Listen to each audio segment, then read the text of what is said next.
আসসালামু আলাইকুম। জনপ্রশাসন রিফর্ম কমিটি বেশ কাজ করে যাচ্ছে কয়েকদিন থেকে। এখন এটা একটা আহ, একটা ড্রাফট আকারে দাঁড়িয়েছে। এটা নিয়ে জনপ্রশাসন রিফর্ম কমিটির সভাপতি উনি একটু শেয়ার করেছিলেন কর্মকর্তাদের সাথে। এতে যে ধরনের বিরূপ প্রতিক্রিয়া দেখলাম বিশেষ অ্যাডমিন ক্যাডারের মধ্যে, অত্যন্ত লজ্জাজনক। অত্যন্ত নিজেকে ছোট মনে হচ্ছে আমার, যে একটা দেশের নাগরিক, তারা প্রথম শ্রেণীর নাগরিক, দেশের হাল তারা ধরে আছেন অনেকের মতো। তাদের আচরণ, অধ্যত্ব, কথাবার্তা, বডি ল্যাঙ্গুয়েজ, এক্সপ্রেশন যদি এত ডার্টি হয়, এত লো স্ট্যান্ডার্ড হয়, তাহলে ওনারা কী করে এই পদে চাকরি করেন, সেটাই তো আমার এখন প্রশ্ন হয়ে দাঁড়িয়েছে। ওনারা ওই পদে যাওয়ার যোগ্যতাই তো রাখেন না। তো মূল কথায় আসি। আসলে সারা জীবন সাফার করেছি আমরা, ভিন্ন ক্যাডারের আমরা যারা। বহু সংগ্রামের পর কেস করে আমরা জিতেছিলাম যে ডেপুটি সেক্রেটারি পদ থেকে এন্ট্রি হবে, লেটারাল এন্ট্রি অন্যান্য বিসিএস কর্মকর্তাদের।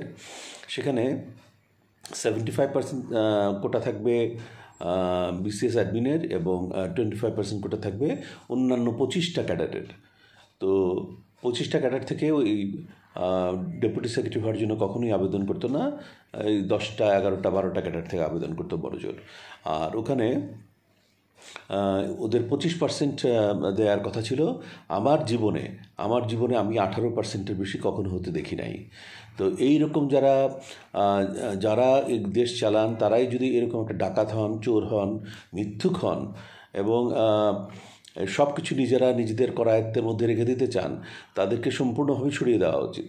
আর তাছাড়াও তারা তো পতিত সরকারের দোসর, একদম তারাই টিকিয়ে রেখেছে এত বছর ধরে, এবং তারাই বাটার মাখন সব খেয়েছেন এবং এখন আরও বেশি খাওয়ার চেষ্টা করছেন। এই ঘোলা পানিতে মাছ শিকার করা সুযোগ তাদেরকে আর কিছুতেই দেওয়া হবে না। তা আমি মনে করি যে জনপ্রশাসন রিফর্ম কমিটি যেটা প্রস্তাব করেছে যে 50% থাকবে বিসিএস অ্যাডমিন থেকে এবং 50% প্রমোশন হবে ফ্রম আদার ক্যাডার্স, এটাও অনেক কম হয়ে যায় আমার মনে হয়। কারণ একটা কথা মনে রাখতে হবে, যারা বিসিএস অ্যাডমিনের তারা যেমন ফাউন্ডেশন ট্রেনিং পান, তেমনি বিসিএস অন্যান্য 25টা ক্যাডারের কর্মকর্তারাও কিন্তু ফাউন্ডেশন ট্রেনিং নিয়েই ওনারা চাকরিতে ঢোকেন। এবং যার চাকরির কর্মস্থলের জব ডিসক্রিপশান, নর্মস এবং সার্ভিস ডেলিভারি সিস্টেম এক এক রকম। যেমন এক মন্ত্রণালয়ে এক রকমভাবে কাজ হয়। ফলে বিসিএস অ্যাডমিনে যারা ঢুকলো, ওরা কিন্তু কোনো বিষয়ে পণ্ডিত নয়, কোনো বিষয়েই তারা স্পেশালিস্ট নয়, একেবারেই সাধারণ জেনারেলিস্ট, একদম সাধারণ জেনারেলিস্ট। রাদার আমি অনেক ক্যাডারের কথা বলবো, ওনারা স্পেশালিস্ট এবং ওনারা বুদ্ধিমত্তায় অনেক বেশি। ওনাদের এসএসসি পরীক্ষার রেজাল্ট দেখেন, এইচএসসি পরীক্ষার রেজাল্ট দেখেন, দেখবেন যে তারা অনেক অনেক ভালো। যেমন BCS health, BCS engineering, BCS roads and highways, BCS railway, এরকম অনেক, বিসিএস ট্যাক্সেশন, এরকম অনেক ক্যাডার আছে, বিসিএস এগ্রিকালচার, অনেক অনেক ক্যাডার এরকম আছে।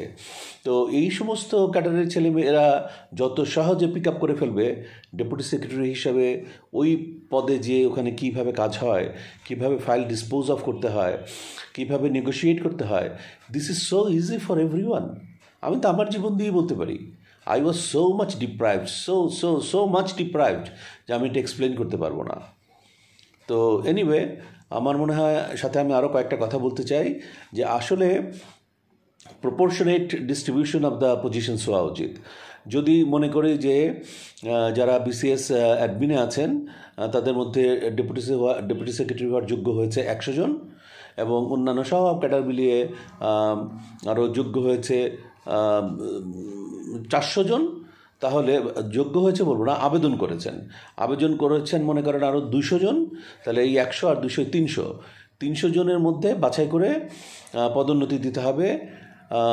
এখানে এখানে প্রপোর্শনেটভাবে যে অ্যাডমিনে মোট কতজন ছিল, 100টা পোস্ট খালি আছে, ধরে নিলাম 200টা পোস্ট খালি আছে। বিসিএস অ্যাডমিন থেকে আবেদন করা হলো, সেখানে দেখা গেল ওখান থেকে আবেদনে 100টা পড়েছে, 100টাতে যাচাই বাছাই করে ওনারা টিকলেন 70 জন।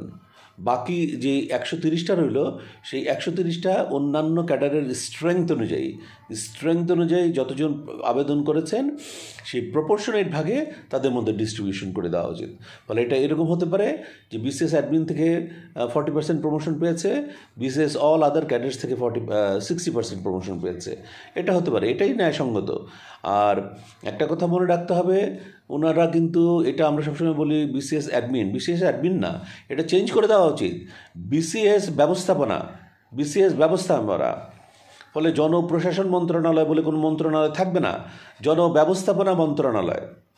ডিসি, ডেপুটি কমিশনার, জেলা প্রশাসক বলে কোনো শব্দ থাকবে না, ওটা হবে ডেপুটি কমিশনার। সমস্ত জায়গা থেকে অ্যাডমিন শব্দগুলো তুলে ফেলতে হবে। আর তাদের মন মানসিকতা এত নিম্নমানের হয়েছে, মানে তারা সুযোগ সুবিধা ভোগ করতে করতে দেশটাকে শেষ করে ফেলেছে। এই যতগুলো মিনিস্ট্রির আন্ডারে যত ডাইরেক্টরেট আছে, শত ডাইরেক্টরেট, এই ডাইরেক্টরেটের সমস্ত উপরের পদগুলো এই অ্যাডমিন ক্যাডারের লোকজন এসে বসে আছে। This is most unacceptable, we can't accept it. সুতরাং যারা রিফর্ম করছেন, আপনারা ভেবেচিন্তে রিফর্ম করুন।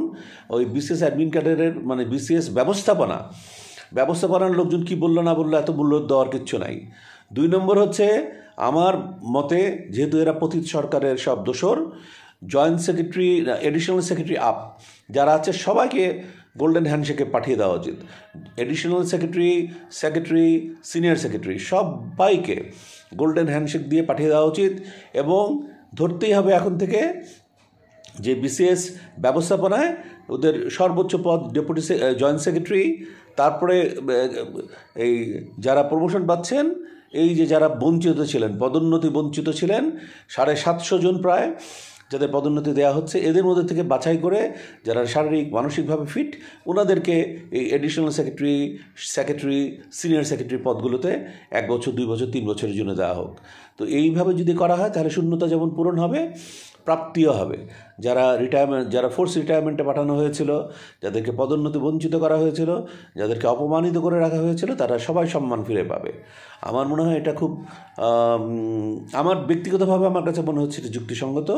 এবং যারা রিফর্ম কমিটিতে আছেন ওনারা যদি ভেবে দেখেন, আমি খুব খুশি হব। তো আজ এতটুকুই। আপনারা সবাই ভালো থাকুন, সুস্থ থাকুন। আল্লাহ হাফিজ।